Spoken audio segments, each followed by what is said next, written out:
संपूर्ण ब्रज साक्षात राधा कृष्ण का प्रकट स्वरूप है। उसमें गिरिराज जी ब्रजमंडल का हृदय है, साक्षात श्री कृष्ण है। और उसमें भी यह चंद्र सरोवर सारस्वत कल्प की लीला के अनुसार भगवान श्री कृष्ण की महारास स्थली, पुष्टि मार्ग के जहाज, उद्धव जी के अवतार, महाकवि सूरदास जी ने 73 वर्ष रहकर यहाँ अपने श्याम को रिझाया है।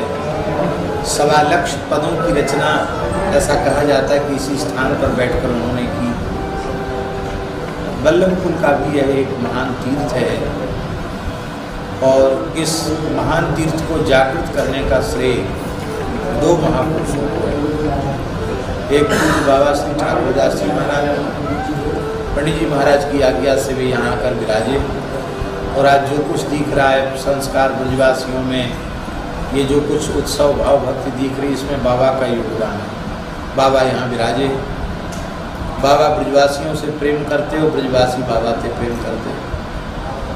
पूज्य सदगुरुदेव श्री गणेश दास जी भक्तमाली जी का भी संबंध यहाँ से, इस गांव से, ब्रजवासियों से बड़ी घनिष्ठता पूर्वक रहा, अंतिम क्षण तक रहा। ब्रजवासियों ने महाराज जी को अपना बाबा माना और महाराज जी ने गांव को अपना गांव माना। पूज्य बाबा ठाकुरदास जी यहाँ विराजते, निरंतर गो चिंतन उनको बना रहता था। एक कसाई एक देसी बछड़ा ले जा रहा था, उस बछड़े को देखकर बाबा को दया आई और बाबा ने किसी व्यक्ति से कहकर कसाई से बछड़ा खरीद लिया गया और उस एक बछड़े को बचाने से यहाँ गौशाला का आरंभ हुआ।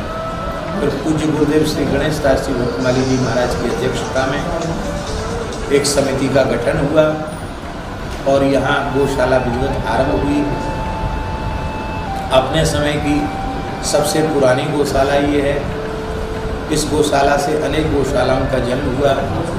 आज तक इस गौशाला के माध्यम से सैकड़ों ब्रजवासियों के घरों में गोपालन आरंभ हुआ और हजारों की संख्या में गोवंश के प्राण बचाए गए। तो यह एक उत्तम आदर्श गौशाला है। पुस्तकालय भी है, शिक्षण संस्थान भी है, औषधालय भी है और यह निरंतर प्रगति के पथ पर अग्रसर है।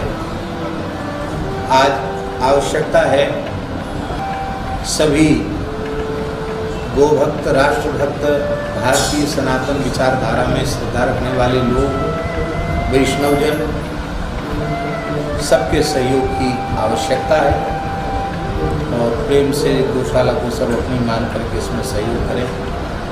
ऐसी है विनय पत्रिका।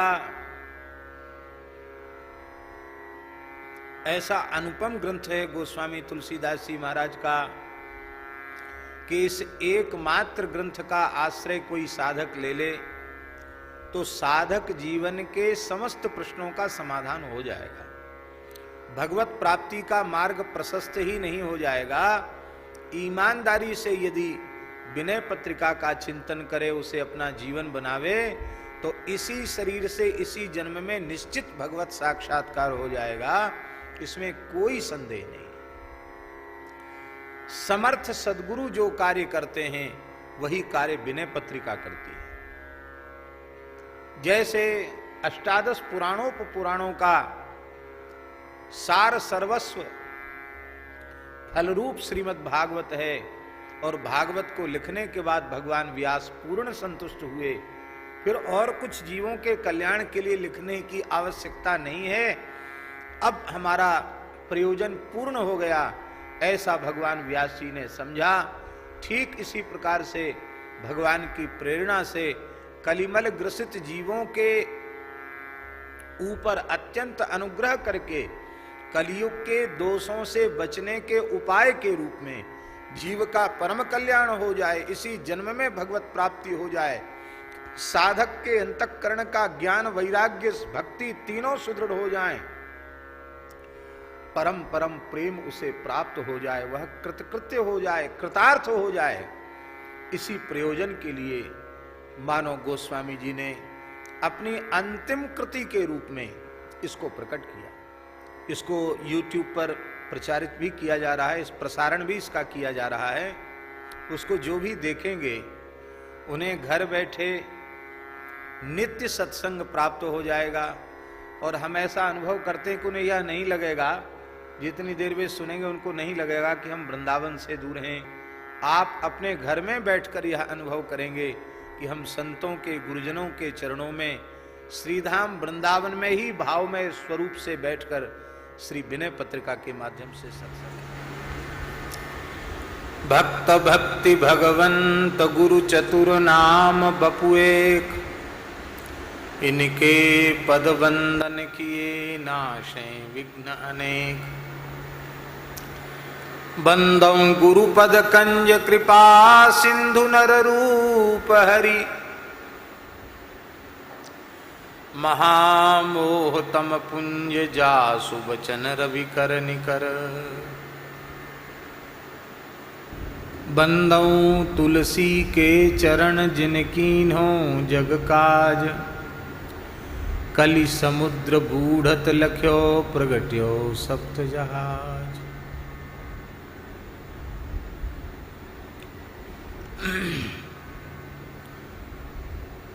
कल्याणानां निधानं कलिमलमथनं पावनं पावनानां, पाथेयं यन्मुमुक्षोः सपदि परपदप्राप्तये प्रस्थितस्य, विश्रामस्थानमेकं कविवरवचसां जीवनं सज्जनानां, बीजं धर्मद्रुमस्य प्रभवतु भवतां भूतये राम नाम। श्री राम जय जय राम।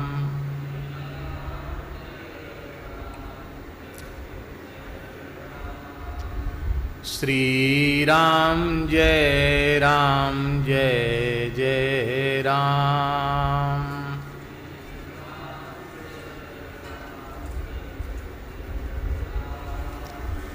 श्री राम जय जय राम।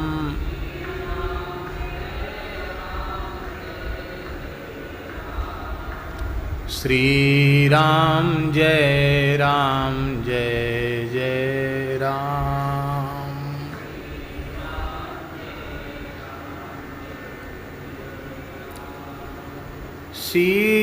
सीताराम जय सीताराम।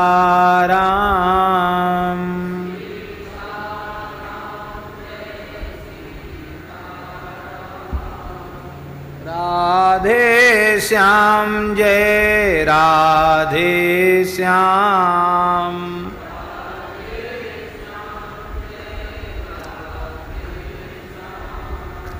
जय जय श्यामा जय जय श्याम।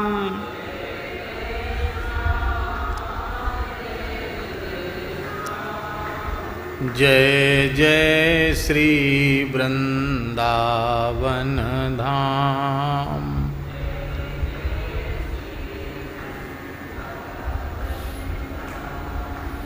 जय गोवर्धन जय ब्रज धाम।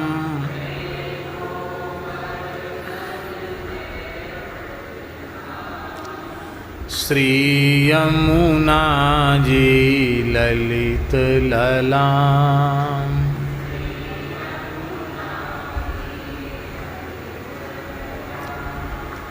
जय बरसानो जय नंदगाम।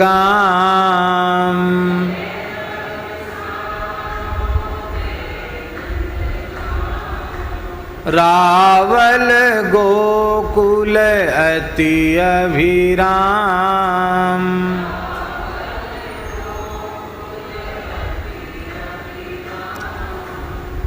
जय जय श्यामा जय जय श्याम,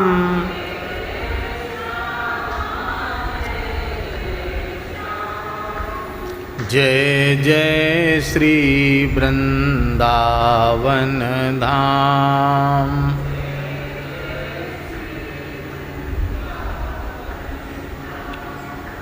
श्री राम जय जय राम।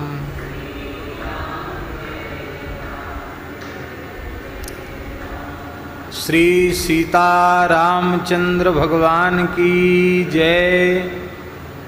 श्री वृंदावन बिहारी लाल की जय। श्री राधा रमण लाल की जय। श्री बंसीवट बिहारिणी बिहारी जी महाराज की। श्री यमुना पुलिन बिहारिणी बिहारी जी महाराज की। श्री गोपीश्वर महादेव की। श्री अन्नपूर्णा माता की। श्री हनुमान जी महाराज की। श्री गिरिराज महाराज की जय। सूरश्याम गोधाम की जय। यज्ञेश्वरी जगज्जननी गौ माता की। अखिल गोवंश की जय। श्री पथमेड़ा गोधाम की जय। श्री जड़खोर गोधाम की जय। श्री 84 कोस ब्रजमंडल धाम की।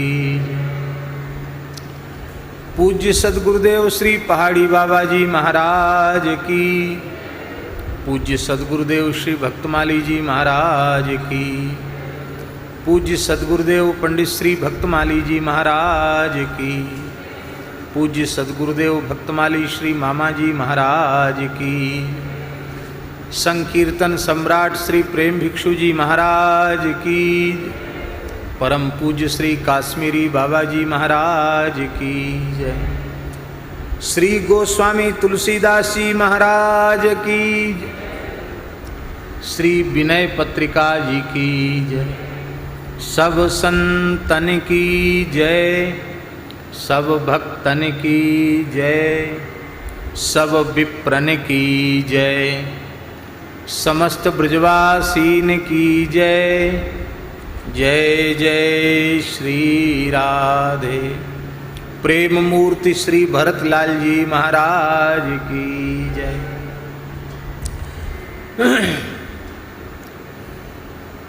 हरिशरणम। भक्तवांछा कल्पतरु भक्तवत्सल शरणागत वत्सल भगवान श्री हरि की महती कृपा करुणा से विनय पत्रिका के माध्यम से हम आप सब मलुक पीठ में बैठकर अपने समय को जीवन को सार्थक बना रहे हैं।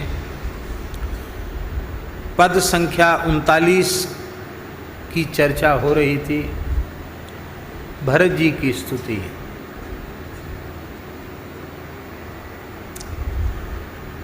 इस पद के 2 चरण हो चुके हैं।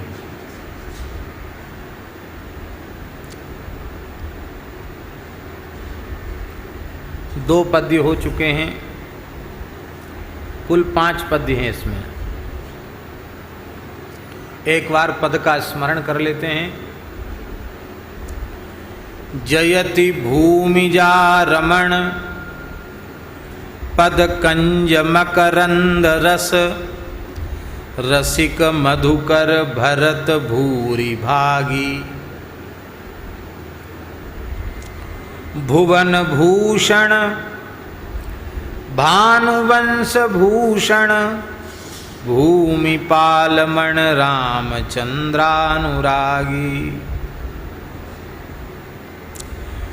जयति विबुधेश धनदादि दुर्लभ महा राज सम्राज सुख पद विरागी। खड्ग धारावृति प्रथम रेखा प्रकट शुद्ध मति युवती पति प्रेम पागी, जयति निरुपाधि भक्ति भाव यंत्रित हृदय,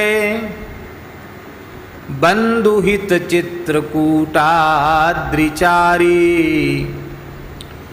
पादुका नृप सचिव पुहुमि पालक परम, धर्म धुरधीर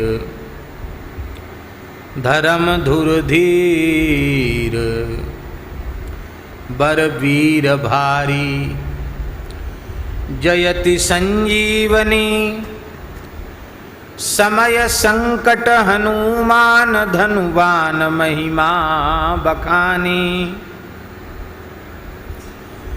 बाहुबल विपुल परमिति पराक्रम अतुल, गूढ़ गति जानकी जानी जानी, जयति रण अजिर गंधर्व गण गर्वहर, फिर किए राम गुण गाथ गाता, मांडवी चित्त चातक नवाम्बुद वरन, शरण तुलसीदास अभयदाता। इसमें दो पद्य हो चुके हैं, दो बोल हो चुके हैं। तीसरा पद्य है जयति निरुपाधि भक्ति भाव यंत्रित हृदय। हे भरत जी महाराज, आपकी जय हो। आपका जो भक्ति भाव है वो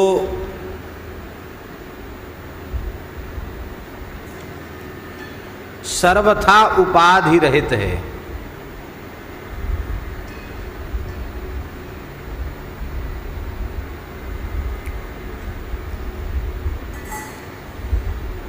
उपाधि रहित है। उपाधि जो है ना,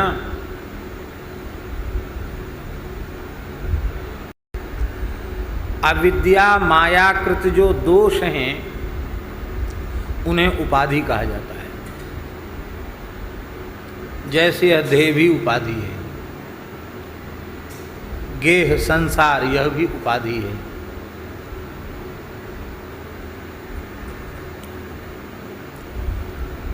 यह मैं हूँ माने शरीर को अहम मानना, और शरीर से संबद्ध संसार को मम मानना, मैं मेरा मानना, यह भी उपाधि है।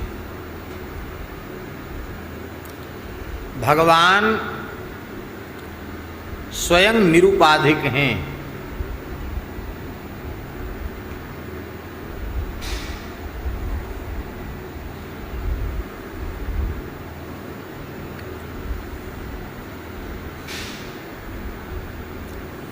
निरुपाधिक का मतलब है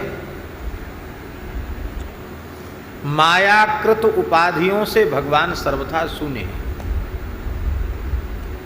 जिसको मानस जी में गोस्वामी जी ने कहा माया रहित मुकुंदा। माया रहित हैं, निरुपाधिक हैं, उपाधि शून्य हैं। तो उन परम निरुपाधिक भगवान की प्राप्ति के लिए उनके प्रपन्न शरणागत भक्त को भी उपाधि रहित बनना पड़ता है। उपाधि रहित हुए बिना सर्वथा उपाधि से विनिर्मुक्त परमात्मा की प्राप्ति का जीव अधिकारी नहीं हो सकता। उपाधि रहित होना पड़ेगा।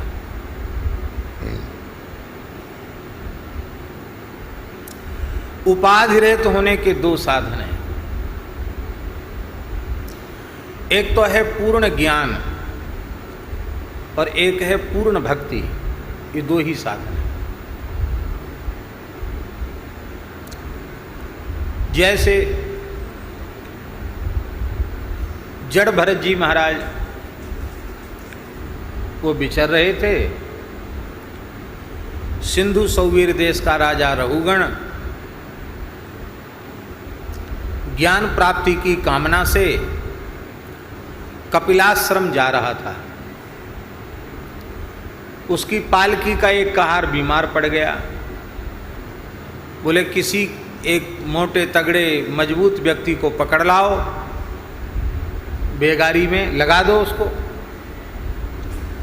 और तो कोई मिला ही नहीं। उस घनघोर जंगल में हृष्ट पुष्ट मोटे तगड़े अवधूत शिरोमणि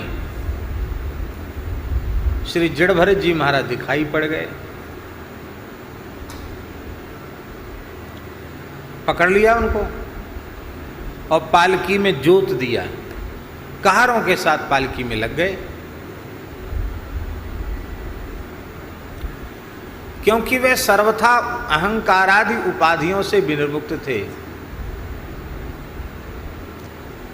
इसलिए उनमें अपमान सम्मान की वृत्ति ही नहीं थी। लगा दिया, लग गए, ढो रहे हैं पालकी। पर कहारों की चाल में और जड़भरत जी की चाल में बहुत अंतर था। कहार तो एक कदम ताल से चलते हैं और जड़भरत जी अपने ढंग से चलते थे। हमारे यहाँ साधुओं में कहावत है, साधु चले धीरे धीरे चिटिया बचाए के। चींटी कीड़ी भी उनके पैर के नीचे ना जाए, धीरे धीरे चलते हैं। भागवत जी में लिखा है, अन्य पुराणों में भी लिखा है।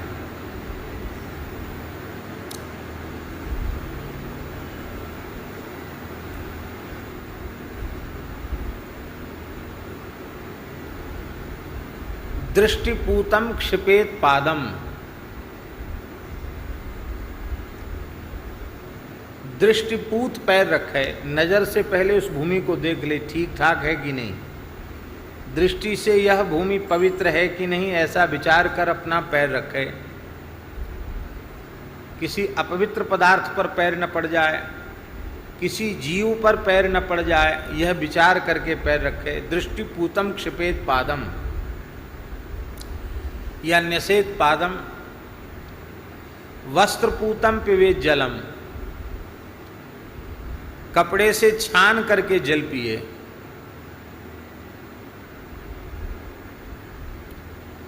हमारे राजस्थान में राम स्नेहियों की परंपरा में वस्त्र से छान कर जल पीने पर बहुत जोर दिया गया। प्रायः पुराने राम स्नेही संत वस्त्र से छान करके ही जल पीते हैं। और राम स्नेही नहीं, प्राचीन काल में सभी संत ही छान कर जल पीते थे। और भगवान की रसोई में भी बिना छाने जल का प्रयोग नहीं होता था। भगवान की सेवा में भी बिना छाने जल, आज भी नहीं होता। अपरस की सेवा जहाँ होती है, छान करके ही जल का प्रयोग होता है। महाराज जी पुराण में तो बड़ी विचित्र विचित्र बात लिखी है। एक उदाहरण शायद हमने दिया था, आपको स्मरण होगा।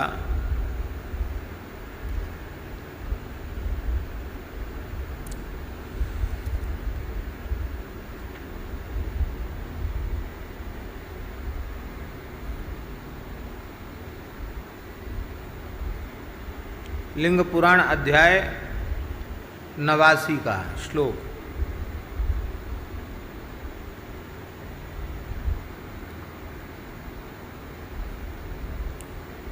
चक्षु पूतम चरेन मार्गम, वस्त्र पूतम पिबेत जलम, सत्य पूतम बदेद वाक्यम, मन पूतम समाचरेत। दृष्टि से पवित्र करके पैर रखे, वस्त्र से पवित्र जल को, वस्त्र से छान कर पवित्र जल को पिए, सत्य से पवित्र वाणी बोले और मन जिसे अत्यंत पवित्र मानता हो वही कार्य करे।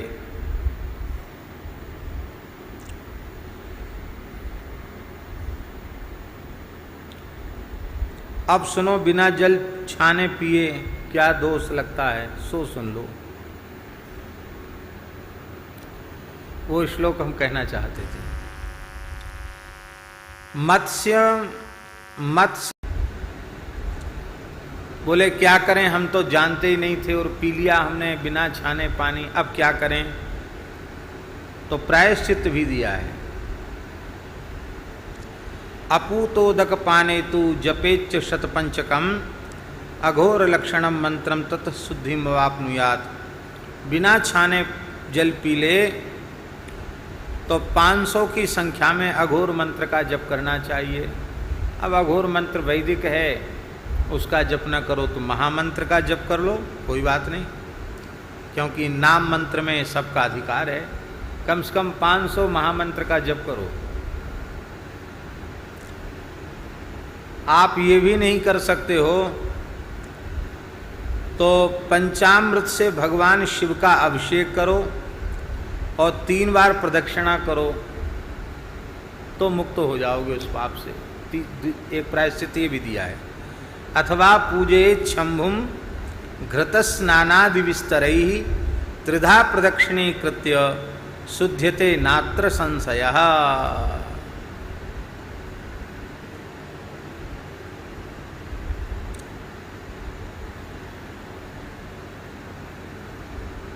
तो वस्त्रपूतम पिबेत जलम,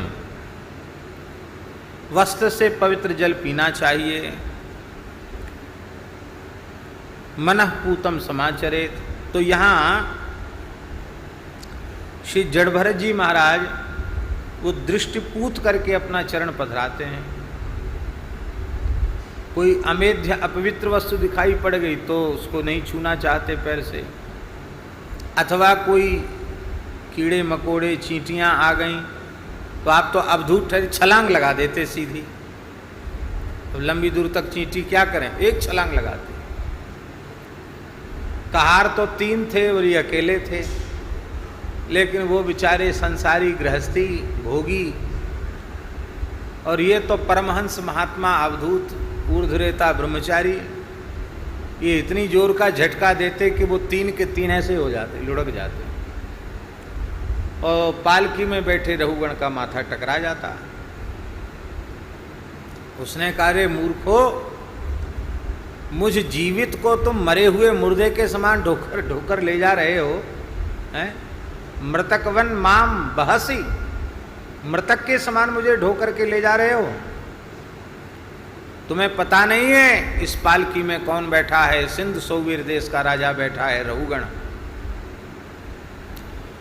जैसे यमराज पापी मनुष्यों को दंड देकर उनको शुद्ध करते, उनकी चिकित्सा यमलोक में करते हैं।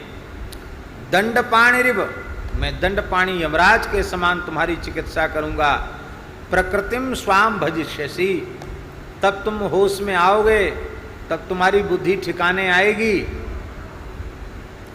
कहारों ने कहा, मालिक हमारे ऊपर रोष न करें, गलती हमारी नहीं है, ये दोष सांसर्गिक है, हमारा नहीं है। ये जो नया आया है ना मोटा तगड़ा, यही पता नहीं कभी कभी तो बहुत धीरे चलता है, कभी हम सबको पीछे खींच लेता है, कभी आगे ढकेल देता है, कभी छलांग लगा देता है। रघुगण ने देखा पर्दा से झांक करके, बड़ा मोटा तगड़ा है, हृष्ट पुष्ट है। रघुगण बोला, अरे भैया भ्रातः कष्टम, बड़े कष्ट की बात है। उर परिश्रांतोसी, बहुत ज्यादा थक गए हो तुम। एकमेव ऊहिवान, अकेले ही तुम ढो रहे हो पूरी पालकी को। इतना लंबा रास्ता स्वयं ही तय करके आए हो। बड़े बूढ़े हो तुम, नात युवा, युवा नहीं हो, वृद्ध हो। बुढ़ापे ने तुम्हें घेर रखा है। धमनी संतत, अत्यंत दुर्बल तुम्हारा शरीर है। ये सब व्यंग में था। इसका मतलब तो अकेले तो ढो नहीं रहे हो, इनके ऊपर भी वजन है, और अकेले रास्ता तय करके ने अभी अभी तुमको लगाया गया है। और ये सब बूढ़े हैं, तुम जवान हो, ये दुबले पतले हैं, तुम मोटे तगड़े हो। ये व्यंग में बोल रहा था। कान खोलकर सुन ले बाबरे, ऐसा दंड दूंगा कि तू ठीक हो जाएगा।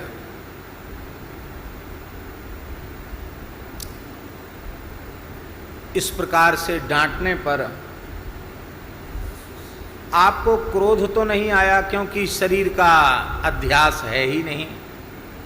अपमान बोध तो देहाध्यास से होता है, देहाध्यास था ही नहीं। पर करुणा का उदय हो गया, संतों में करुणा होती है। मन में विचार करने लगे, ये वही हिरणी का शावक है जिसको मैंने अपने कंधे पर पहले ढोया और अब फिर ये राजा बन गया तो फिर इसे ढो रहा हूं।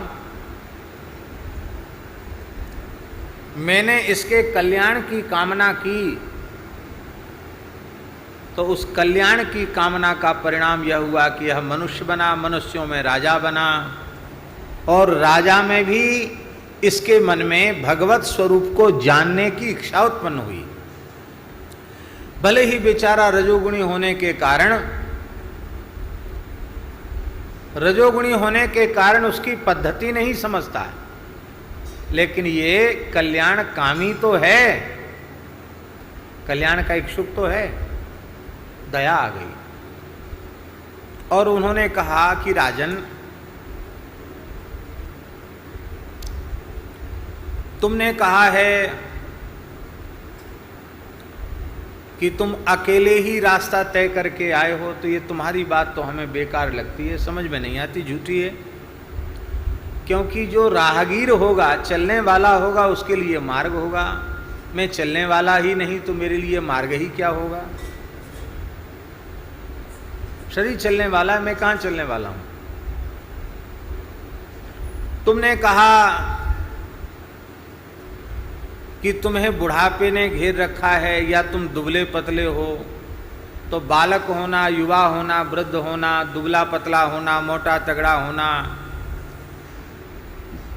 ये भूख प्यास निद्रा भय क्लम ग्लानि क्षुधा तृषा भय शोक, ये सब देह के धर्म हैं, आत्मा के धर्म नहीं है। देहे न जातस्य हिमे न संति, ये देह के धर्म है, मुझ में इनका कोई लेना देना नहीं। किसी कारण से यह जीव अपने को देह मान बैठता है और देह मान करके, देहेंद्रियादि को अपना स्वरूप मान करके कर्म में प्रवृत्त हो जाता है। फिर किसी वजन को ढोने लग जाता है तो इसका नाम भारवाही पड़ जाता है। वस्तुतः है क्या, जिसे उसने मार्ग मान रखा है वो भी मिट्टी ही है, जिस पर चलने वाला शरीर है वो भी मिट्टी ही है। मिट्टी के पंजा हैं, पार्थिव ही तो है, और मिट्टी की पिंडली हैं, ये जंघा है, कमर है, छाती है, भुजाएं, कंधा है, मस्तक है। और अज्ञान के कारण उसने मान रखा है कि ये मेरा पैर है, ये मेरा हाथ है, ये मेरा सिर है। ये सब है मिट्टी का ही, और एक मिट्टी की ही एक वस्तु रखी है, उसको उसने पालकी मान रखा है कि ये पालकी है। धरती से पेड़ उत्पन्न हुए, पेड़ की लकड़ी से पालकी बनी, वो भी मिट्टी है। धरती से कपास आदि पैदा हुए, उनसे कपड़ा आदि बना, रुई लगाई गई, वो सब भी मिट्टी ही है। उसमें बैठा हुआ मोटा तगड़ा एक पुतला है मिट्टी का, वो अपने को सिंधु सोवीर देश का राजा कहता, वो भी मिट्टी ही है। तो मृदेव सत्यम, हमें समझ में नहीं आया कि इसमें ये क्या तुम बोल रहे हो। तुम अपने को राजा कहते हो सिंधु सोवीर देश का, तो तुम्हारे अलग से कोई चिन्ह परमात्मा ने बना दिया है क्या राजा का, जिससे पता चले कि तुम राजा हो। तुम्हारे भीतर अहंकार है कि मैं राजा हूं, तुमने अपने को राजा मान रखा है, इसलिए तुम राजा जैसा व्यवहार करते हो। इन्होंने अपने को नौकर मान रखा है, तुम्हारा बेगारी मान रखा है, तो बेगारी जैसा काम ये संबंध का निर्वाह तुम्हारे साथ करते हैं। हमारा कोई लेना देना नहीं है, क्योंकि हम तो सब मिट्टी के ही साम्राज्य को देख रहे हैं। और तुमने जो हमसे कहा कि हम ऐसा दंड देंगे कि तुम्हारी बुद्धि सुधर जाएगी, तो बड़ी अच्छी बात तुमने कही, लेकिन हम तुमसे ही पूछते हैं, कोई मनुष्य पृथ्वी पर क्रोध करके डंडा लेकर हाथ में पीटने लगे तो पीटते पीटते उसका डंडा टूट जाएगा, हाथ में छाले पड़ जाएंगे, पर पृथ्वी का क्या बिगड़ेगा। ऐसे ही जिस देह को तुम दंड देना चाहते हो तो मिट्टी है, इसको जला दो तो क्या मेरे अंतर पड़ने वाला है, इसको काट डालो तो क्या अंतर पड़ेगा, इसको छेद दो, कुचल दो, पीस दो, इससे मेरा क्या लेना देना। इसलिए तुम मेरी वृत्ति को शुद्ध नहीं कर सकते हो। हम तो जैसे हैं वैसे ही रहेंगे,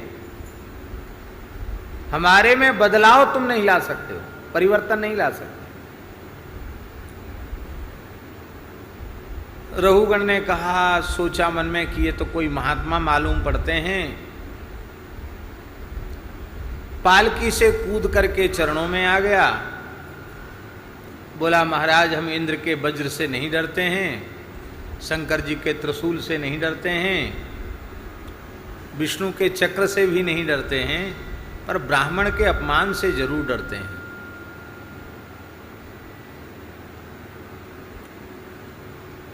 भ्रशम ब्रह्म कुलावमानात्, मैं अत्यंत भयभीत हूं ब्रह्म कुल के अपमान से। कैसे पता चला कि ये ब्राह्मण हैं? तो निष्णान ध्यान तो करते नहीं थे जड़ भरत जी, शरीर का ही होश नहीं तो नहाए धोए क्या। पर वो शरीर पर जनेऊ पड़ा था पुराना धुराना, उनको जरूरत भी नहीं कि ग्रहण के समय बदलें, उनको क्या जरूरत है, पड़ा तो पड़ा, जैसे कपड़ा पड़ा ऐसे जनेऊ पड़ा, उन्हें जनेऊ से क्या लेना देना। नो तो शुक्ला, एकदम मटमैला जो जनेऊ पड़ा है, इससे लगता है कि आप ब्राह्मण हो, क्योंकि ऐसी ब्रह्म विद्या की, ब्रह्म ज्ञान की बात आप जैसा कोई ब्राह्मण कर सकता है। आप कौन हो भगवान? आप क्या भगवान कपिल हो या स्वयं दत्तात्रेय भगवान हो? आप कौन हो? किस रूप में आपने अपने को छिपा रखा है? मेरे अपराध को क्षमा करो। जड़ भरत जी हंसने लगे, बोले अभी तो तुम कहते थे कि मैं राजा हूं, तुमको दंड देकर शुद्ध करूंगा, अब तुम्हारा वो राजा कहाँ चला गया? तो राजा वाजा कुछ नहीं है, तुमने अपने को राजा मान रखा था, वो अहंकार ही राजा है, अहंकार ही प्रजा है। अब तुम्हारे में वो राजा अपने का अहंकार थोड़ी देर के लिए हट गया तो तुम कहे तो मैं आपका सेवक हूं। तो स्वामी कहाँ चला गया? सेवक जब बन गए तो स्वामी कहाँ चला गया? बोला महाराज आपकी बातें तो बड़ी प्रभावकारी हैं, शाली हैं, लेकिन मेरे पल्ले नहीं पड़ रही। क्यों? क्योंकि मैं युद्ध में जाता हूं, अत्यंत पराक्रम पूर्वक लड़ता हूं, युद्ध करता हूं, और उसमें जब विजय हो जाती तो बड़ा हर्ष हो जाता, मैं विजयी हुआ। मान लो हमारी सेना की हानि हो गई, पराजय हो गई, तो बहुत विषाद भी होता है। फिर युद्ध में थक जाता हूं तो लगता हाय मैं थक गया। तो ये सब जो अनुभूति है शोक की, हर्ष की, या मैं थक गया ये अनुभूति, या मैं बहुत पीड़ा हो गई मेरे शरीर में, ये अनुभूति किसको होती है? मैं तो ऐसा समझता हूं कि यह अनुभूति आत्मा को ही होती है। क्यों? क्योंकि स्थाल्यग्नितापात् पयशोभितापः तत्तापतस्तंडुल गर्भरंधि। चूल्हा चिताया, उस पर बटलोई रखी, स्थाल्यग्नितापात् पयशोभितापः। स्थाली जो बटलोई है वो गर्म हुई अग्नि के लगने से, तो उसमें स्थित जल खोलने लग गया, और जल में जो भी दाल चावल आदि डाले गए वो भी गलने लग गए, वो भी गर्म हो करके उनकी भी कनी चली गई, उसमें भी विकृति आ गई, गल गए वो भी। तो हम यही समझते हैं ये शरीर बटलोई के समान है, और ताप रूपी अग्नि इसमें जब लगती है तो इसके भीतर पड़ा हुआ जीवात्मा वो चावल के दाने के जैसा है, वो गल जाता है, विकृति का अनुभव करता है। हम तो ऐसे ही समझते हैं। जड़भर जी हंसे और बोले, अरे मूर्ख, अकोविदः कोविद वाद वादान बदस्यथो नाति विदाम वरिष्ठ। अकोविदः, तू महामूर्ख है, अकोविद है, अविद्वान है, मूर्ख है, लेकिन बातें बड़े पंडितों की जैसी कर रहा है। तो मूर्खों की समाज में तो इस प्रकार की तर्क संगत युक्त बातें कहेगा तो वे मूर्ख लोग जय जयकार करने लग जाएंगे, तालियां पीटने लग जाएंगे, तुम्हें बड़ा भारी विद्वान मान लेंगे। लेकिन आत्मज्ञानियों की सभा में तुम इस प्रकार की बातें करोगे तो तुम्हें पागल समझा जाएगा, तुम्हें बुद्धिमान नहीं समझा जाएगा। आत्मा सर्वथा अलौकिक है, उस अलौकिक आत्मा में तुम लौकिक दृष्टांत घटित कर रहे हो, बटलोई का, चावल पकाने का।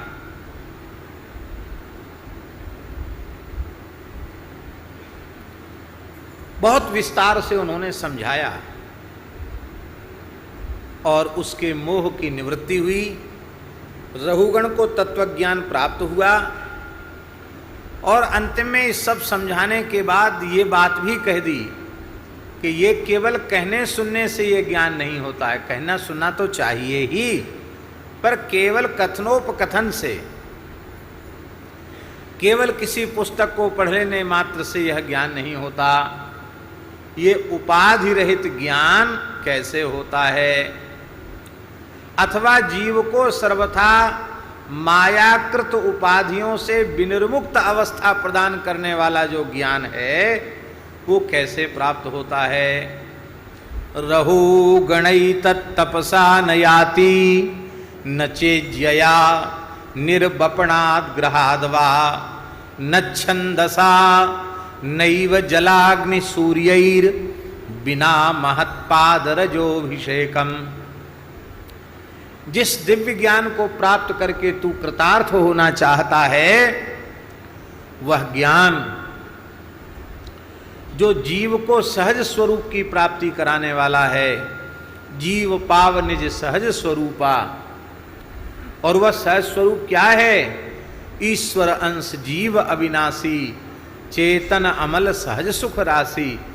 इस स्वरूप की अनुभूति कराने वाला जो ज्ञान है, वह ज्ञान तपसा न याति, वो तपस्या से नहीं मिलता। तपस्या से दिव्य लोक मिल जाएंगे, तमाम सिद्धियां मिल जाएंगी, बहुत शक्ति आ जाएगी, भस्म करने की शक्ति आ जाएगी, मुर्दा को जिंदा करने की शक्ति आ जाएगी, ये तमाम शक्तियां तपस्या से आ जाएंगी। लेकिन इस प्रकार का ज्ञान भक्ति प्राप्त हो जाए, ये तपस्या में भी शक्ति नहीं है। पंच महायज्ञादि करने से भी नहीं मिलेगा। दार्श पौर्णमास आदि इष्टियों के करने से भी नहीं मिलेगा। घर छोड़ करके वानप्रस्थ धर्म के कठोर नियमों का पालन करने से भी नहीं होगा। अग्नि, सूर्य और जल की उपासना करने से भी नहीं होगा। वेदों के स्वाध्याय से भी नहीं होगा।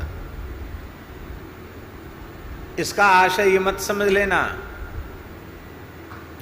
कि तपस्या नहीं करनी,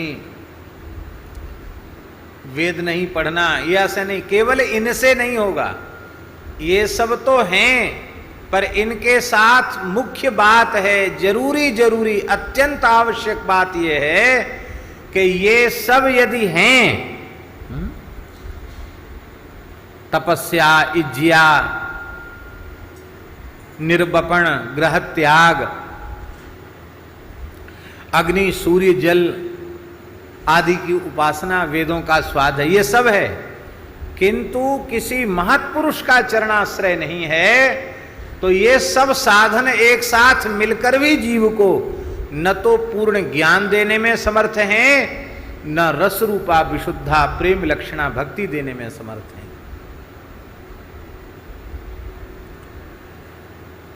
पूर्ण ज्ञान और पूर्ण भक्ति की प्राप्ति का तो एक ही साधन है, किसी महापुरुष की चरण रज में अभिषेक किया जाए। यहां स्वामी जी इसका आशय ये नहीं है कि महापुरुष की चरण रज पीछे पड़ जाओ किसी महात्मा के और बस धूल ले लेकर लगाने लग जाओ। प्रयोजन इससे नहीं है। प्रयोजन से है कि अहम शून्य हो करके उनके चरण में स्थित जो धूल है उसके रजकण के समान अपने को स्वीकार कर लो। इसको हम दूसरे ढंग से बता रहे हैं। श्रीमन महाप्रभु जी अनुग्रह कर रहे हैं, आई नंद तनुज, आई अरे मेरे प्यारे नंद कुमार, आई नंद तनुज किंकरम, मैं आपका किंकर हूं, सेवक हूं। पतितम माम विषमे भवाम बुधौ, मैं इस विषम संसार समुद्र में डूबा जा रहा हूं। कृपया तब पाद पंकज स्थित धूली सदृशम विचिंतय, आप ऐसा चिंतन कीजिए, ऐसा आप विचार कर लीजिए कि मैं तो आपके चरण कमल में स्थित जो रजकण हैं उन रजकणों में से एक छोटे से छोटा रजकण हूं। बस इतना आप सोच लीजिए, विचिंतय, क्योंकि आपके इतना चिंतन करने से ही हमारा काम बन जाएगा। हम इस विषय समुद्र से बाहर निकल करके आपके चरण कमलों में पहुंच जाएंगे। तो अपने को संत चरण रज के रूप में अपने को स्वीकार कर लेना, ये है बिना महत्पाद रजोभिषेकम। हमारे वृंदावन में श्री राधा वल्लभ परंपरा के संप्रदाय के एक महापुरुष थे, परम पूज्य स्वामी श्री हितदास जी महाराज। उनको हमने देखा, वो उनके कोई लेख होते हैं तो उनके नीचे वो अपना नाम लिखते थे, रसिक पद रेणु हितदास, ऐसा हस्ताक्षर करते थे। रसिक पद रेणु माने रसिकों के चरण कमल की रज का एक कण।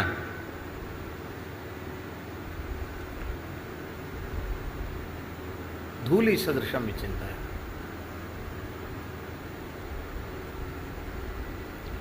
इसी को कहेंगे अनुगत्य, हृदय से अनुगत हो जाओ।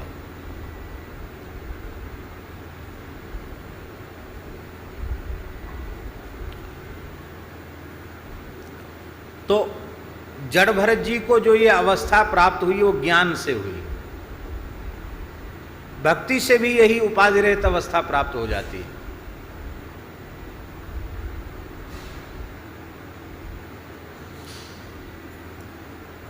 कितने उदाहरण दें?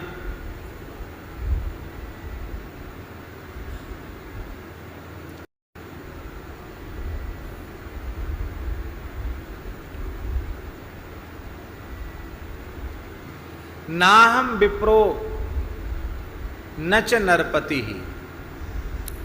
श्रीमन महाप्रभु जी कह रहे हैं मैं ब्राह्मण नहीं हूं, जबकि पवित्र कान्यकुब्ज विप्रकुल में उनका जन्म हुआ है। पंडित श्री जगन्नाथ मिश्र शची माता के गर्भ से उनका जन्म हुआ है, और मैं ब्राह्मण नहीं हूं, क्योंकि मेरी अमुक जाति है, यह उपाधि है। ये उपाधि नहीं है उनमें, मैं ब्राह्मण नहीं हूं। तो क्षत्रिय हैं, बोले क्षत्रिय भी नहीं हूं। वैश्य हैं, बोले वैश्य भी नहीं हूं। शूद्र, बोले शूद्र भी नहीं हूं। स्त्री हो, बोले स्त्री भी नहीं है। पुरुष, बोले पुरुष भी नहीं है। वानप्रस्थी हो, बोले वानप्रस्थी भी नहीं है। ब्रह्मचारी, बोले ब्रह्मचारी भी नहीं है। यति सन्यासी, बोले सन्यासी भी नहीं है। जबकि सन्यास धर्म का जैसा पालन श्रीमन महाप्रभु जी ने किया जितनी कठोरता से, वैसा उदाहरण खोजना मुश्किल है। महाप्रभु जी भोजन करने के बाद, प्रसाद पाने के बाद एक हरीत की लेते थे, हर्र लेते थे, उनकी सेवा में कृष्णदास नाम के एक साधक रहते थे। उन्होंने भिक्षा में 2 हरितिका मिल गई और 1 हर उन्होंने गांठ में बांध कर रखी थी। महाप्रभु जी को भोजन के बाद खोल कर दे दी।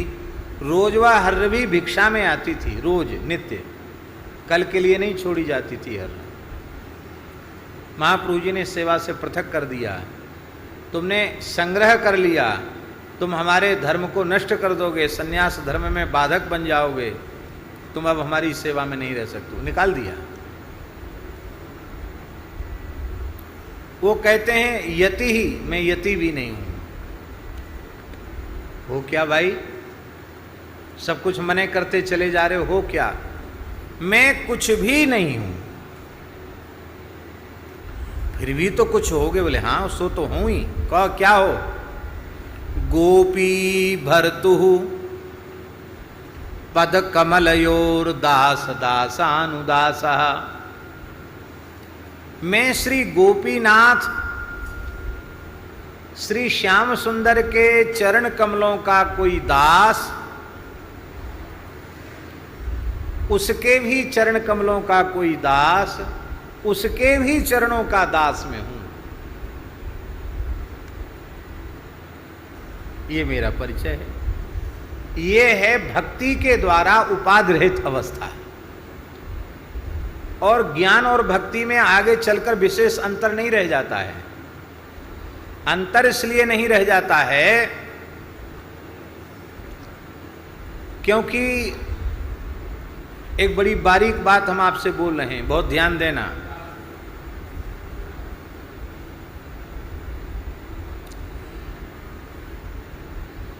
भक्ति के बिना ज्ञान नहीं होगा और ज्ञान के बिना भक्ति नहीं होगी। भक्ति माने क्या है? अनुरक्ति। सा परानुरक्तिरीश्वरे, अनुराग को ही भक्ति कहेंगे। अब हमारे मन में आपके प्रति भक्ति उत्पन्न हुई, आपके प्रति प्रेम उत्पन्न हुआ,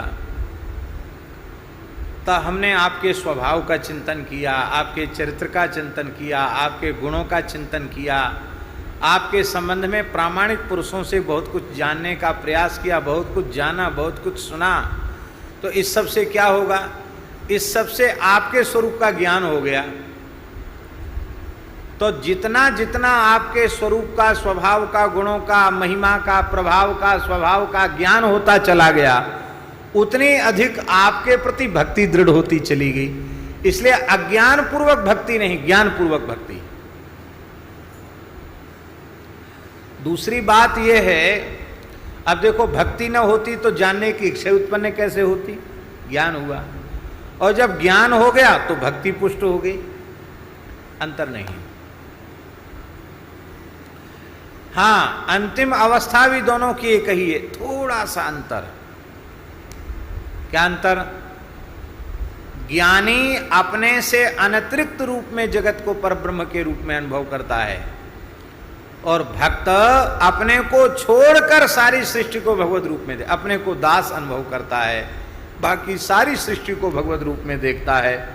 सो अनन्य जाके असमतिन टरे हनुमंत, मैं सेवक सचराचर रूप स्वामी भगवंत।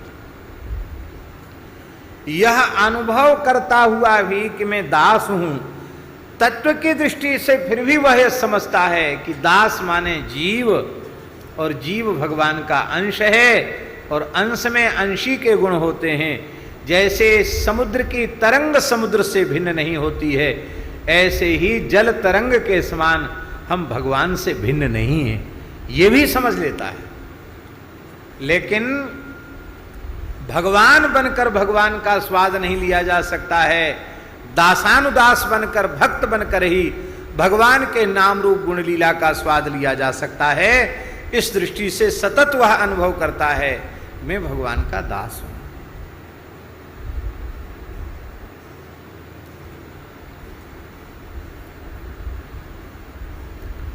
भगवान भी कह देना कि अब हम में तुम में अंतर नहीं रहा, अब तुम ही भगवान हो गए।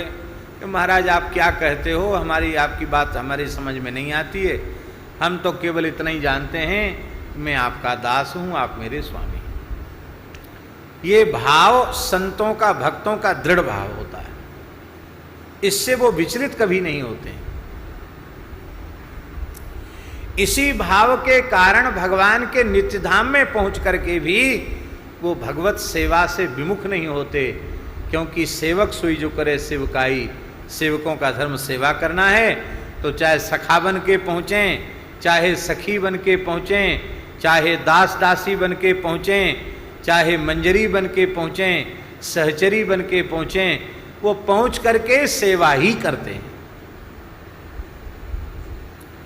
अब भरत जी के संबंध में जो विशेष बात वो है कि भरत जी के जैसा ज्ञानी कोई नहीं है। कल इसकी चर्चा हम कर चुके हैं। भरत जी के जैसा कोई ज्ञानी नहीं है और भरत जी के जैसा कोई प्रेमी नहीं है। इसलिए ज्ञान और प्रेम से निरुपाधिक अवस्था की प्राप्ति होती है, और भरत जी ज्ञान और प्रेम की सर्वोच्च कक्षा में प्रतिष्ठित हैं, इसलिए भरत जी सर्वथा निरुपाधिक हैं। मायाकृत उपाधियों से शून्य है भरत जी की भक्ति, अत्यंत निष्काम प्रेम है भरत जी में।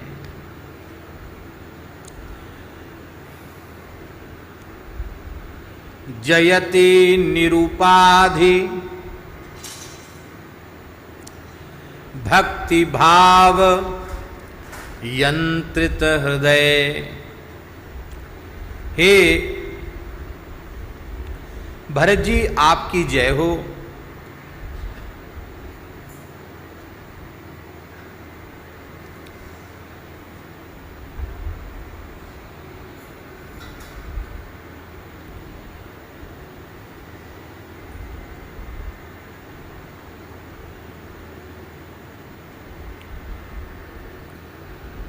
मायिक विकार से शून्य भक्ति है।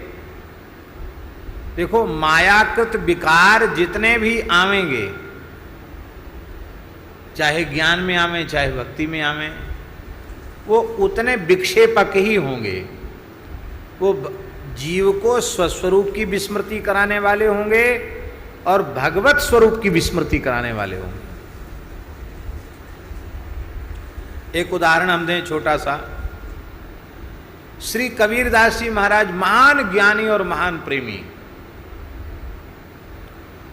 एक भोले संत ने कबीरदास जी से पूछा, बोले महाराज आप तो महान योगी हैं।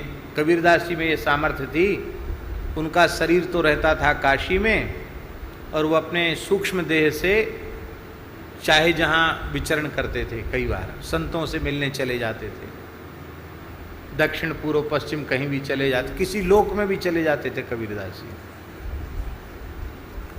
और अपने शरीर की रक्षा सुरक्षा कर देते थे जिसमें कोई अन्य आत्मा उसमें प्रविष्ट न हो। ऐसा भी सुनने में आता है कि एक बार वो भूल गए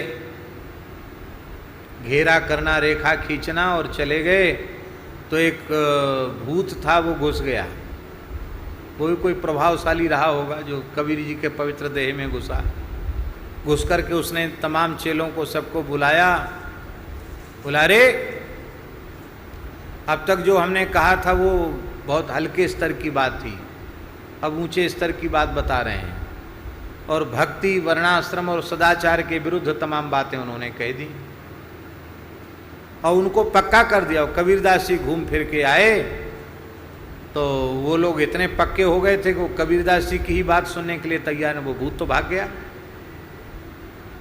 कबीरदास जी की ही बात सुनने के लिए तैयार नहीं थे। तो लोग कहते हैं कि भूत कबीर हो गए, ऐसा भी लोग कहते हैं। जो भी हो, कबीरदास जी महाराज उच्च कोटि के ज्ञानी और उच्च कोटि के भगवत भक्त।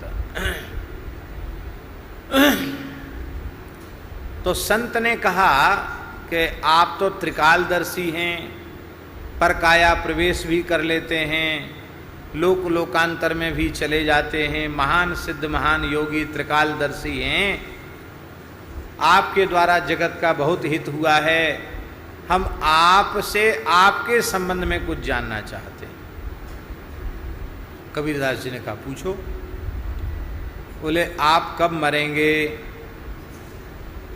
आपकी मृत्यु कब होगी, ये क्यों पूछा? इसलिए पूछा कि पता चल जाए कि इतने समय तक रहने वाले हैं तो ज़्यादा समय तक का लाभ मिल जाएगा, इस भाव से। और ये पता चले कि जल्दी जाने वाले हैं तो सब काम छोड़ के इन्हीं के चरणों में रह जाएं, इस भाव से भोले संत ने पूछा कि आप धरती पर कब तक रहेंगे, आपकी मृत्यु कब होगी? कबीरदास जी हंसने लगे, बोले क्या पूछते हो, मृत्यु?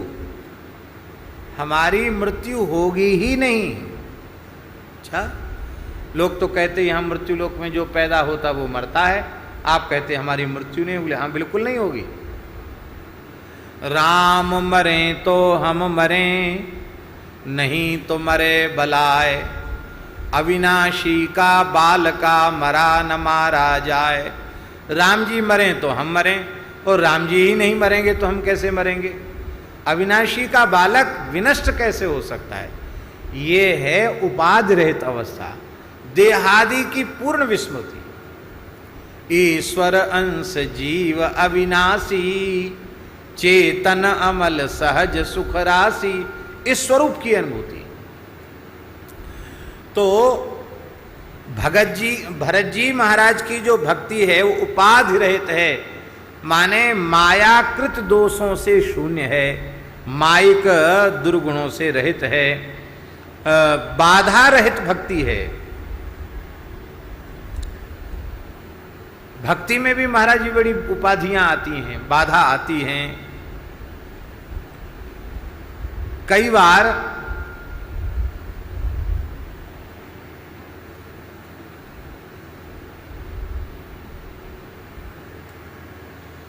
गुरु, माता, पिता आदि भी लोक धर्म का इतना कठोर उपदेश करने लग जाते हैं साधक को, उसको बाध्य कर देते कि नहीं तुमको ये बात माननी ही पड़ेगी, नहीं मानोगे तो तुम्हारा बुरा हो जाएगा।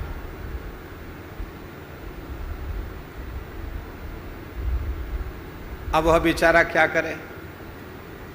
माता पिता गुरु की बात न माने तो उसको संकट, माने तो भक्ति में बाधा पहुंच रही है, क्या करना चाहिए उसको?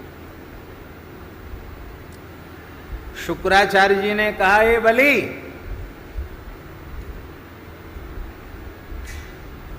एस वैरोचने साक्षात भगवान विष्णुरव्ययः कश्यपा ददतिर्जातो देवानां कार्य साधकः।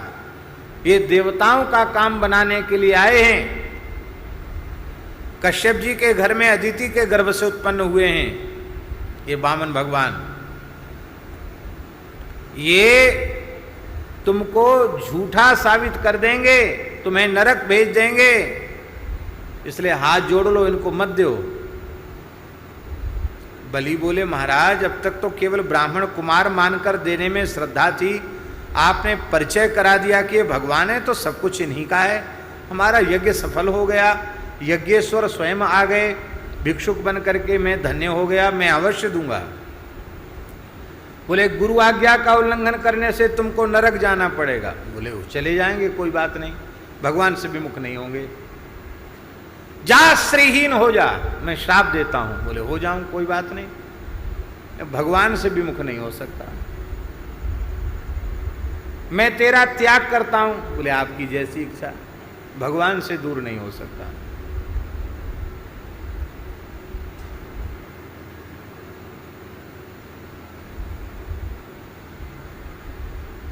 भरत जी को माता की आज्ञा थी, राजगद्दी स्वीकार करो। माता ने वरदान ही मांग लिया था, और पिता भी गुरु है, पिता को गुरु कहते हैं। गुरुवर्थे चक्त राज्य, गुरु माने पिता होता है, पिता गुरु है।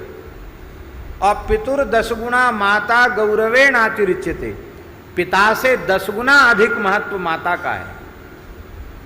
इसलिए शास्त्रों में लिखा है, नहीं मातृ समो गुरु, माता के समान कोई गुरु नहीं है, सबसे बड़ी गुरु माता ही है। और माता कह रही है राज्य स्वीकार करो, पर भरत जी ने स्वीकार तो नहीं ही किया, जो बात अपनी माता को नहीं बोलना चाहिए वह बात भी माता को बोल दी उन्होंने, कटु वचन भी बोले।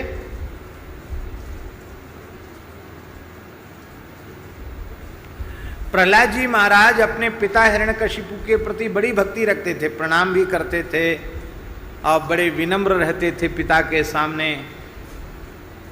और पिताजी का झगड़ा क्या था? पिता पुत्र में झगड़ा यही तो था। वो कहता था मुझे ही जगदीश्वर मानो, मेरे अतिरिक्त किसी को जगदीश्वर मत मानो। और प्रहलाद जी कहते थे हम तो आपके सहित सबको जगदीश्वर ही मानते हैं, पर केवल आपको जगदीश्वर माने और सर्वत्र उनका अनुभव न करें, ये हमसे संभव नहीं।